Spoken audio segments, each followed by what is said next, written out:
Gender-based violence, or GBV, is violence against someone based on their gender.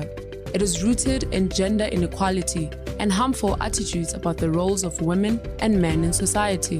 Because of this, women and girls are at much higher risk of GBV. Ali from Palau, this is the Other Owl, addressing issues on gender-based violence, gender equality, and sexuality. Brought to you by Ministry of Human Resource, Culture, Tourism, and Development in collaboration with the International Organization for Migration.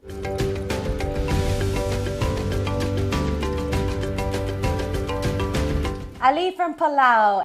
I'm your host, Giru Kanai, and to my left I have special guests, Elilai and Rondi, and they'll give you more in-depth detail. You can introduce yourselves, right?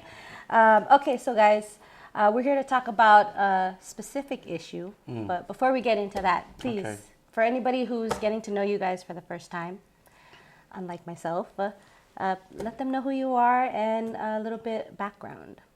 All right, my name is Ronnie, and I am a television host, a radio host, and I'm also the chairperson for Palau's only LGBTQ organization, chartered organization, which is the LAIB organization, Living All Inclusive in Palau organization.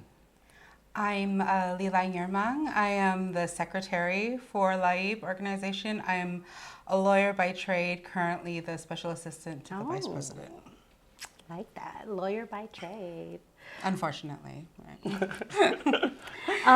So, you know, we're here to talk about some sensitive issues. So whatever you guys feel comfortable sharing is it's totally up to you. Let me know when and just pull the cord. But one of the questions we wanted to ask as members or members of LAIB, maybe one to start off, like what inspired you guys to form this organization? Like what was the meaning behind bringing everybody together under this one umbrella? Well, I think for one, for me, my coming out and coming out as a LGBTQ person is. Wait, when did you come out? I thought you'd been out. Yeah, it's always been out, but it's just it was sort of a process. And when I first kind of figured out myself and all these things, I started realizing all these information about LGBTQ. It took me a while to just kind of realize where I am in this spectrum.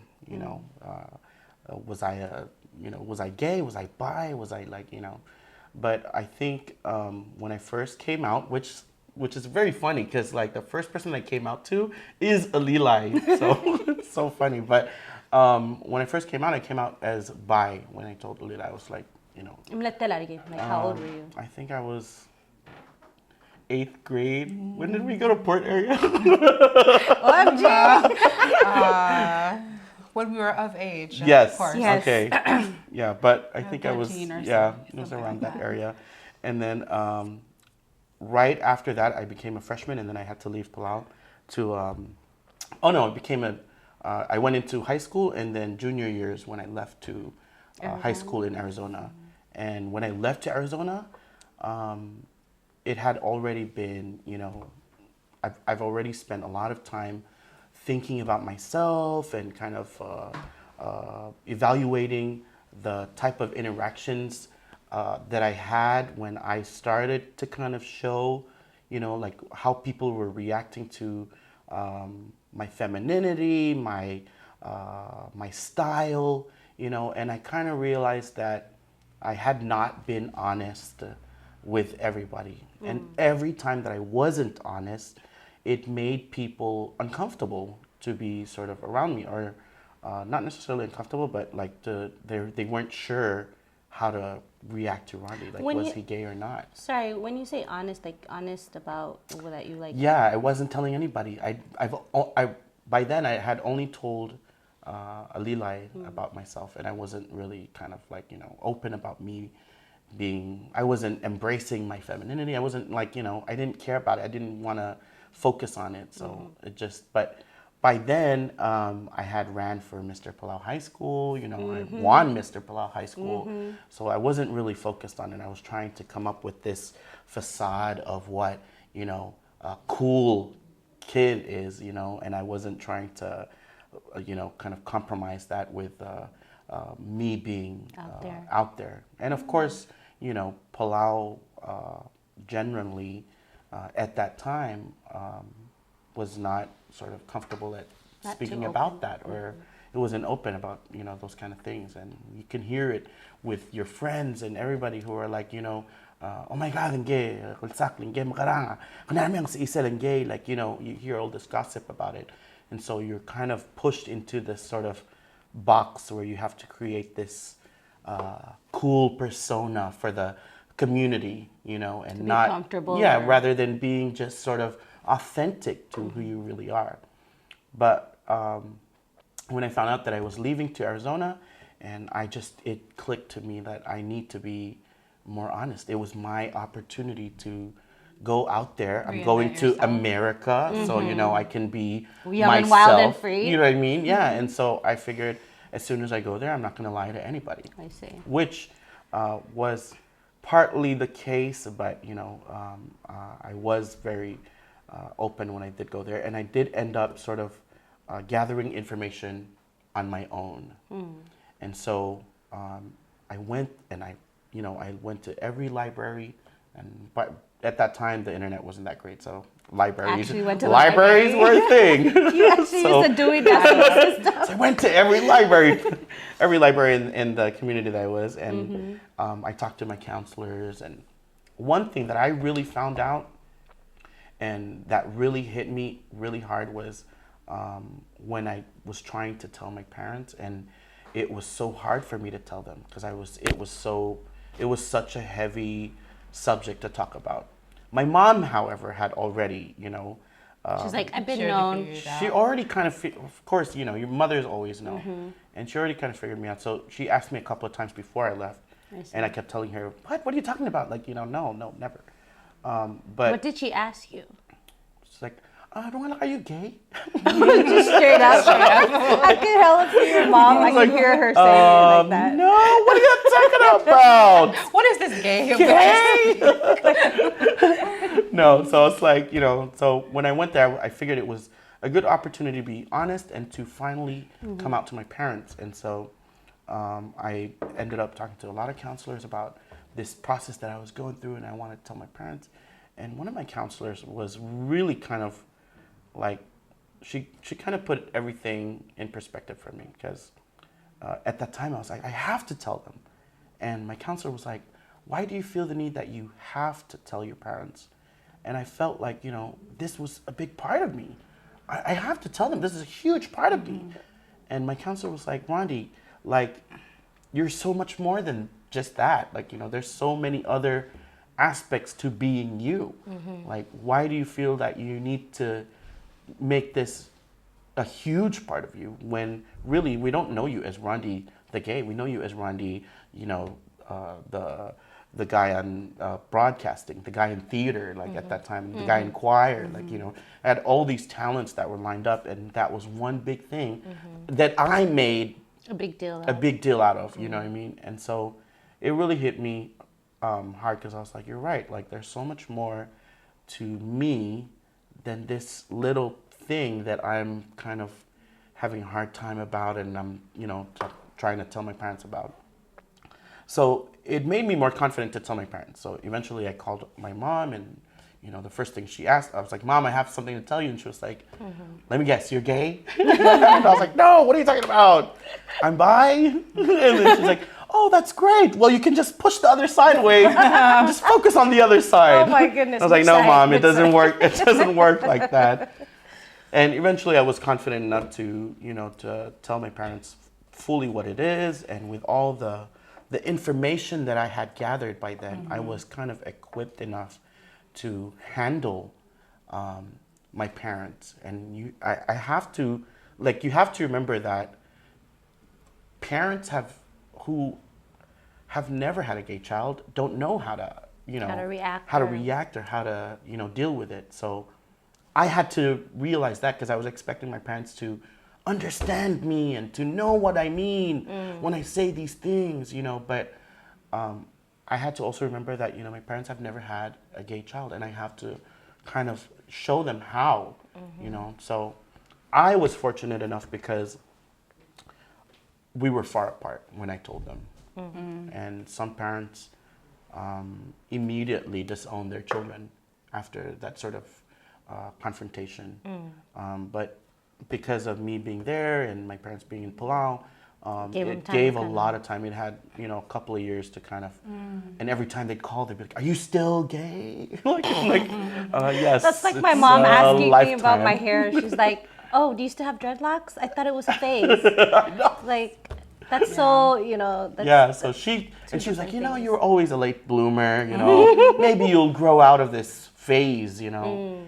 And so eventually, it kind of, I had enough information to kind of keep, you know, educating them about what this is, to a point where my parents were also blaming my counselors for turning me gay because they felt like, "Where are you getting all these information?" You know, I was like, Mom, I had to tell them that library. no, it's these libraries, you know, these libraries be turning them kids. But eventually, they kind of realized that, you know, it wasn't a phase, and it was me, sort of, you know, being me, being the most authentic me. And it took a while, you know, even when I came back, it took a while. We didn't talk about it, you know, we didn't say anything about it for a while. But eventually, you know, we learned how to kind of, you know, address these things. And because of that, and that environment that I was able to create in Palau before I came back, my parents have become more of activists rather than sort of reacting to people. They have become sort of activists. So there's this one lady that works with my mom, and she has 5 sons, and the youngest one came out to the lady, and for the duration of the whole time my mom knew the lady would always tell my mom about how thankful she is because of her youngest being able to do the female roles and the male roles. So she would clean all the clothes and do all the fishes and do all that stuff. So she was always telling my mom how thankful she is for, you know, her youngest. Like, you know, her youngest is such a reliable. Reliable because she can do all these things. But one day, the 4 brothers were taunting the youngest one and were telling him to be more manly and to act more manly. Yeah. You know, and the son, the youngest, didn't know what to do and turned around towards it's their grandma, and turned around towards the grandma and said, "Mama, so what do I do?" And he was crying. And he was like, "Well, so what do I do?" And, you know, when my mom was telling me the story, I can imagine, you know, like being in that position and somebody asks you to be better than yourself, you know what I mean? And you're thinking to yourself, like, how do I be more than what I am? More than what I am, you know? How can I be different? You know, Or change, show me, or like, deviate from who you really yeah, are. you know what I mean? Like, I am being 100% myself, and they're telling me that you need to be manly, you need to be you know what I mean? And you're like, it just confuses a child. And so my mom, I mean, I was surprised for my mom telling me this story, but my mom turned around to the lady, held her hand, and told her, "You know what, let's pray." And they prayed. And then she said, "You know, you need to be more thankful for the things that you are being presented with, you know, because every day you come in and you're telling me about how thankful you are for your child, and then now you're telling me that your kids are taunting him." And she was asking my mom what to do.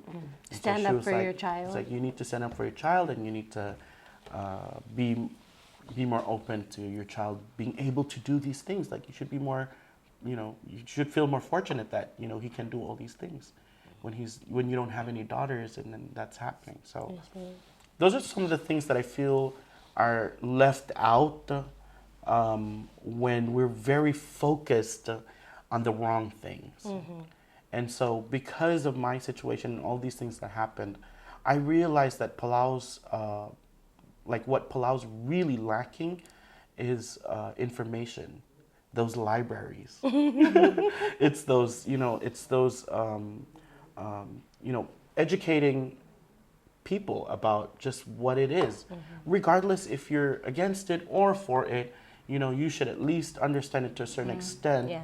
And I think when you do that to the community, when you educate people to that extent, you elevate the community a little bit, and you have a bit more of a smarter, nation that you're living in, rather than seeing all these things that people are saying and doing all these things that are very, to me, I feel are immature because, or people say ignorant, but I say immature because they just don't know that's not what it is, you know what I mean? Like, so people would say things that are very, they would use derogatory terms, like Palauan derogatory terms, to talk about people when they don't know the story behind that term, they don't know why it's being used, they don't know the history, they don't know what we're going through. And so that's what drove me to do this. And at that time, this group had already been formed, and I have to give props to Amanda Das. She is Ezra. Ezra, now Ezra, yeah. Ezra is the founder of Laib organization, and it was called something else differently actually before. And when they started doing this, they created sort of just a group, and we just met and we just hung out, and then it grew into sort of an organization. But when I came in, I figured that I really need to make this legitimate and make this organization the hub of information for LGBTQ in Palau, and which is really is, so. So anybody can come to you guys if they're, trying to figure out, trying to find information, trying to ask questions. We've had parents, do that. So that sort of drove me to create this organization. But I knew as I kept doing the few things that I was doing to kind of start this off, that I can't do it alone. And I had to find people that were not just knowledgeable, that not were just in it, but were capable. And we ran into each other. Segue. Me and Alilai. Yeah, I was gonna be like, share that stories. maybe you can take over from there when we ran into each other and we were like talking about some of these things. Right. Well, like you said, we kind of started in 2014 with Ezra. We used to hang around and just talk. And I remember one time we were sitting down at my house, and at the time I had 2 sons, and my older son was, I think, about 3, and he had on my high heels, and he was walking around in my high heels, and I looked at him and I said, "Oh, he's gonna fall," and he was putting on like some like a pink shawl that I had, and I was like, "How cute! As long as he's happy." And I looked, and Ezra was crying, and I was like, "What?" She was like, "I really wish more parents were like you." And so I've always been sort of an advocate, just for rights generally. I can't advocate for myself, but I can advocate for others. Like Randy said, I was the first person he came out to. I've had a couple of people like that. Confide. Like You've always had that sort of when I was in The aura about you, they just want to spill the energy. tea. When I was in high school, I was sort of a contrarian on purpose. So I've always sort of been that way. And when people started saying, "Oh, she's bisexual," I dug into it. Like I leaned into it. I was like, "Yes, exactly," and I'm proud of myself. And I actually didn't really consider what my identity would be. In fact, I didn't think about it until we started Live. I think for me, I knew when I was 5. And I knew that I liked girls, and I knew that they were pretty, but the society teaches you that you have to have a boyfriend. And when I would be messy, my parents would be like, well, how are you ever going to find a husband? How are you going to do this if you can't clean? How are you going to... Domestic. Yeah, exactly. How are you going to be domesticated? And I thought for a really long time that it was normal to be attracted to women, but date men. And I thought every single woman was like that until I think I was in my 20s, and one of my girlfriends was getting married, and we went to a bar where there were men and everybody dancing men, and my girlfriends loved it. And I was, cringe, like, oh, gross. And I thought everybody else would be like me, but then when I looked and I really concentrated, my other girlfriends loved it. And I was like, oh, there's something wrong with me. Like, there's something different about me. And I sort of just pushed that aside and I just kept advocating for others until we started this group, until me and Randy chance met each other, because we did start in 2014. Again, we met each other again. And then like life happened and we didn't see each other for a really long time, and we had a chance meeting in 2020, and he was like, hey, we really need help, doing this group. And at the time I thought he was talking to me as a lawyer, because he said we need to incorporate and actually make ourselves legit. And I said, sure, I can do incorporation papers. I'm like down to do that. So we met, we had a couple of meetings, and then I realized, and he was like, okay, well, and you can be an officer. I was like, oh, you want me like in? And he was like, yeah, duh. And after, well, we were talking about a lot of other stuff before we got to the conclusion. I'm sure. Right, yeah, we were talking about how we could, like, what we can do and what our purpose was. Yeah. And when we actually did the incorporation, and I actually sat down with myself and thought about it, like at the very tender age of 32, I'm like realizing who I am, and that's a real struggle. I can give you props for like just like, I don't know, you said pushing it out of your mind and just continuing to stay within the lines of the status quo, which I think a lot of people... Yeah, and that's kind of what I want to prevent. Like, I just want kids to be able to express who they are and not have society, like, try and shape push their expectations on them so they can be whoever they want. Who knows, if I didn't have that societal pressure, I probably would not have been discovering myself 30 years later. Like, who said blue is for boys and pink is for girls? Exactly. No, I always love blue and pink. Like well, I like yellow. I like purple. It's a mixture of both. There you go. It just depends on the mood, how I'm feeling that day. So, I mean, this is a lot. I feel like there should be a whole separate show from, just talking the two of you. But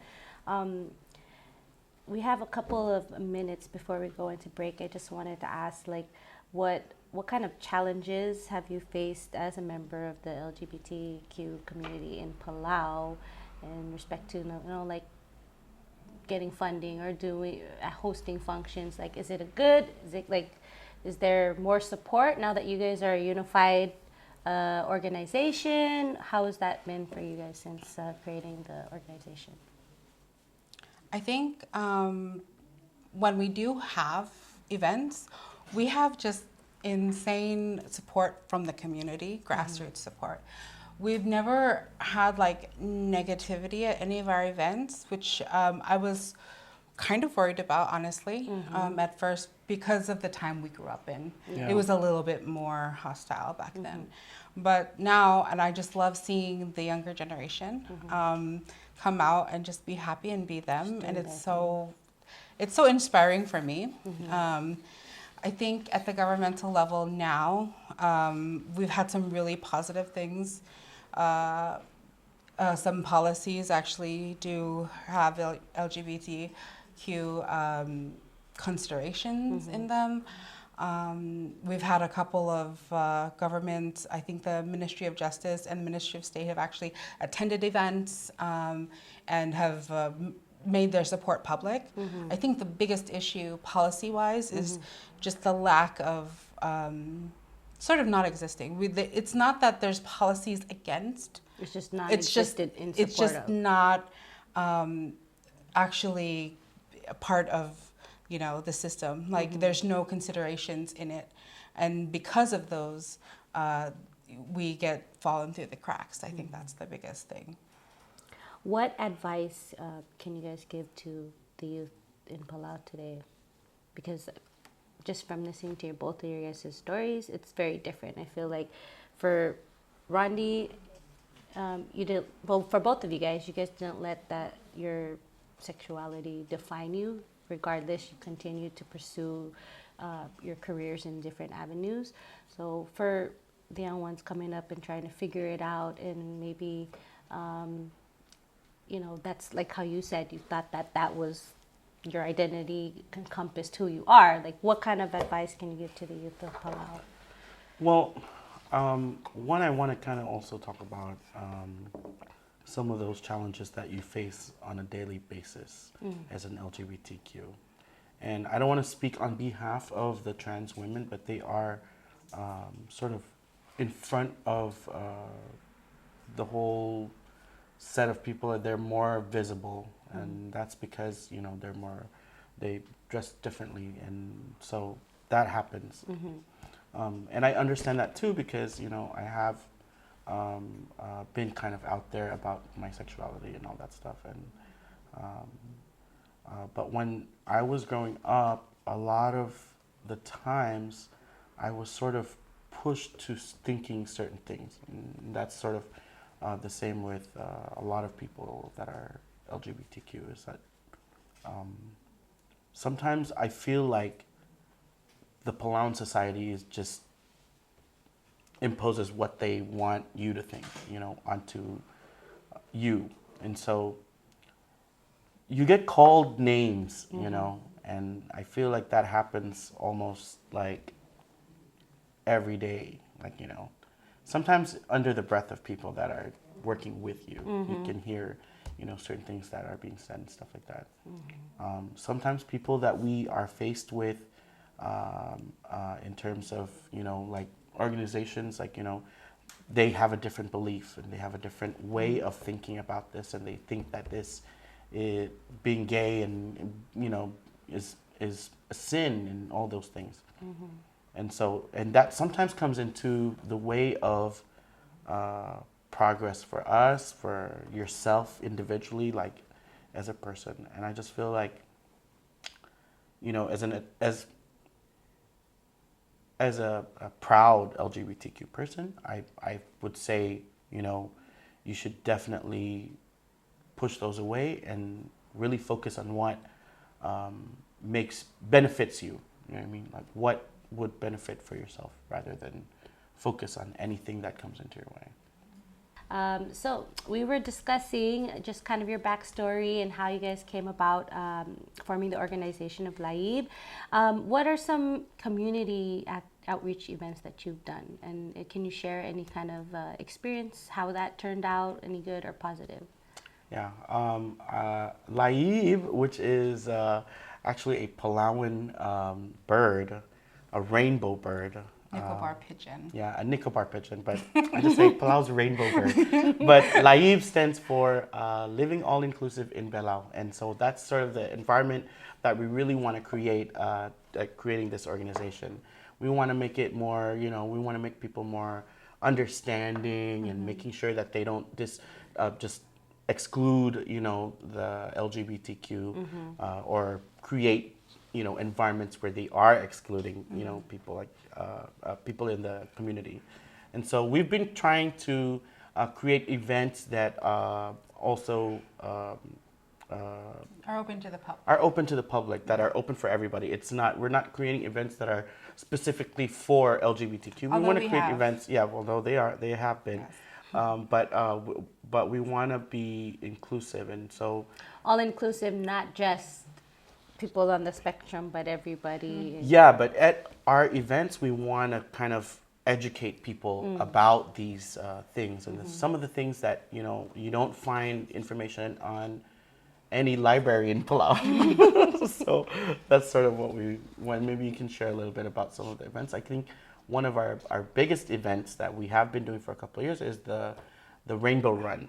Yeah, so as many people know, June is sort of like the internationally Pride Month. It's internationally recognized, and even because we just started, and because of how Palauan culture is sort of like hush, don't talk. We can accept you, but like let's not make it too loud. Can accept you, just don't be all up in my face. Yeah, we were sort of thinking, what can we do that's not quite a parade, but is out there. So one of the things is that walkathons are like pretty often held, and so we did that. And we have the pride flag. We make it so everyone knows exactly what it is. And and the funny thing is, when we were doing it, we had that in mind. We were like, okay, let's not be too out there. But we were so surprised with the amount of people that showed up in rainbow, that were ready. I was like, this is ready to be a parade, like So it was quite surprising, but it was one of the biggest events that we did, and we've been doing it for a couple of years now. You mentioned something about a safe space. What Yeah, is so that something that happened, or when we were doing one of the walkathons, the Rainbow Walks last year. Yeah, one of the participants, actually there was a kid that called and was interested in joining, and they asked about the timing and the length of the walk, and I was like, oh, it's just it's like, how long is it gonna take from this end to this end? And I was like, I'm sure if you show up, like it's like, oh, because I can't really be open. I just want to show up and do the run and come back because my parents are picking me up. And it kind of hit me like, that, oh my gosh, like some of these kids really want to join, but they can't because of their parents. And so I'm not saying that do this behind your parents' back, but we really tried to, from that event, we then tried to create an event where it seems like a safe space for the kid and for the parents to join. to come and talk? Yeah, and so we created these events called Safe Space, and you can probably... Yeah, so we did that. It's tailored more to the community, so they don't feel that there will be there won't be any negativity, and there's no chance of negativity. Yeah, so we were able to host that. Each of us board members got up, shared a little bit about ourselves, and like a little bit about how our coming out was, and our struggles, and it ended up being like a whole sort of like event where it was a lot of sharing, and it felt really close. From that, actually, Rondi was able to connect with the U.S. Embassy, which before we hadn't really gotten contact with, and he developed a relationship with the U.S. Embassy, and they ended up co-hosting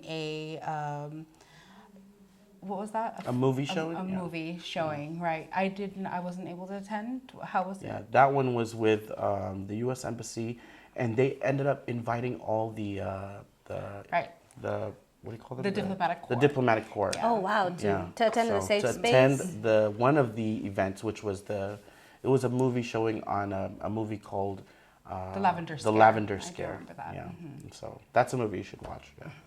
And so those are the types of things that we were trying to just kind of create sort of safe spaces, and we realized that these are our events that we can continue to create for not just younger community members, but also for adults, for people to come in, and people that have never heard of these sort of information, have never talked about it, and just have sort of a time to, be one-on-one with somebody who's open and, tell their experiences, and we tell our experiences, and we share those kind of things. What about the parents? You mentioned that there were some parents at the safe space. So like, how did that go for them? Were they like, did they already know their kids were, And that's the thing, like, we're not trying to say that your kid is this way. We're trying to create a space where they can find out if they are or if they aren't. You know what I mean? They're not. Or we're just not getting more information. just to get information, to find experiences from people, and to compare. So that way, they can get that over with. They can get all of that information over with and focus more on building themselves. And becoming more authentic as yourself. You know what I mean? And so that's sort of from our experiences, from our life experiences, we've realized that we need to recreate these kind of experiences for people so they can have to go have through the the same opportunity. struggles. They can feel like us now, where we don't even bother about. You're not phased. It's not. That's not the biggest part of who I am. I see. The biggest part of who I am is these things that we accomplish in our lives, and so those are the things that. We want people to focus on more, Palauans to focus on more. And I think putting, emphasis on, sexuality in your constitution, I think that's just kind of ridiculous. And that's a whole nother show. But we do have like 18 and over events, but generally we're open to anybody. So I'd like to be able to have anybody out there who's interested, who's curious, who wants more information, to be able to get a hold of us and to join us, or just talk to one of us. Personally, my line is always open. I do have one question, because I think it's like a stigma, right? I've heard it said many times within our community, like if, let's say, they find out somebody's gay, or you give a hint that you're a little feminine, and they'll be like, kang model, or kau ka model, ali ka mo AIDS. Like it's always attached to you're gay, you have AIDS. So not directly asking you if you have AIDS, but like, what can you guys say about that? Like, well, statistically, straight people have more. But that's what we're talking about with our organization is, we really want to educate people, because it does kind of connect to unsafe sex if you are not informed well. And so the reason why we really want to create this, and we've got even more push to do this, is because people have passed away due to misinformation and due to the stigma. So it causes people to hide away, to shy away from treatment, to shy away from safe sex, to shy away from all these things that are should be barriers of preventing you from getting HIV and AIDS. And so for us, we're really trying to put focus into educating people about the things that are offered in Palau, for example. The healthcare aspect. We have the healthcare aspect, which is really strong in Palau, and it's free. It's free. Treatment for HIV and AIDS in Palau is free. There should be no reason anybody should pass away because of HIV or AIDS. Actually, currently there's a preventative, I don't know if it's offered here in Palau yet, but there are preventative pills. Pills, right. Yeah. And so those are things that we have no information about, and we have no connection to, and we're really trying our best to find all the information about those things, and how do we connect that to the society. And so those are just one of the main goals that we have for LAIB, aside from creating a framework for the LGBTQ community in Palau. all right. Thank you so much, you guys, for sharing and just being down to hash it out on some sensitive topics that I know it might be hard to come out and say it, You've been desensitized. Yes. And so guys, if you guys want to reach out to Randy or Elilai or any of the other members of the LAIB organization, you can contact them on their Facebook page. Once again, LAIB.org on FB. And you can also email them at laib.org@gmail.com, or contact contact them on their personal cell phone numbers at 775-2740 and 775-7663. We actually also have IG. I'm sorry, I Oh, forgot. yes. We're also live. Check them out on all social media. All social platforms. And yeah, it's been great. My name is Kiru Kanai, and this is Ada Ada Al. Make sure you join us for our next episode. Thank you.